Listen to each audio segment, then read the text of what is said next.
Hey, Dr. Judy here. So this is part 2 of a video talking about range of motion and activating safe range of motion.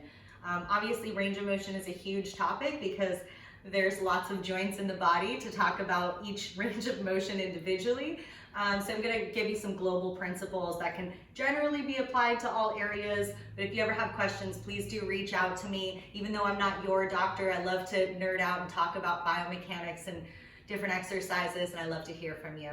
So we're going to be looking at a really common exercise that people have heard about or been prescribed by physical therapists possibly, for different hip issues or knee issues, or just activating the lateral chain related to proper gait and mechanics of those muscles. So the clamshell. When you come on down for the clamshell, and you can be with your head on your hand or ear to bicep, whatever is more comfortable for your head and neck alignment, you want to have your knees bent so you have a stable foundation here. And the idea is to keep a stable body because we do always want to be activating and supporting through the core when moving our global extremity joints. So the clamshell exercise can go like this, or it can also be with lifting the foot. Right? It's a slightly more advanced. Now I can go through this range of motion all day, right? Like this is not terribly difficult. I could probably go for high reps and start to feel it a little bit.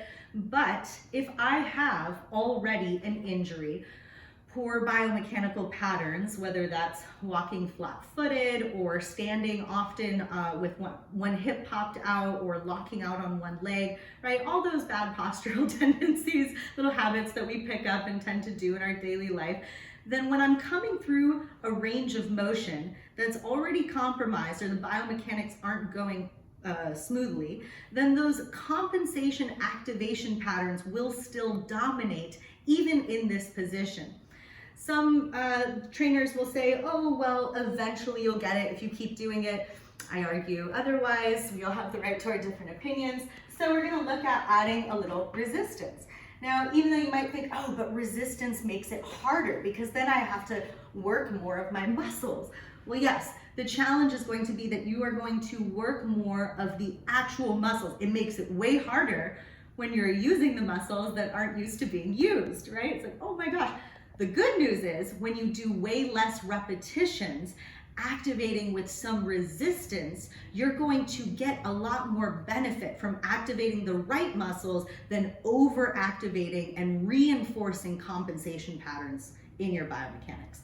So when you do it with resistance, right? So I'm adding the lower ankle, and again, that's a more advanced. You could do it with just the knees. It wants to be about 1 to 2 inches above the knee joint. And I'm pushing through that lateral chain, activating through the outer knee, outer hip. And I have to really work for it, right? Ooh, I'm working a little harder than I was to lift up my leg before. And then if we're going with the ankle, right, that's going to be a lift through the entire lateral chain. And the lateral chain on the bottom is working to stabilize and anchor those resistance bands.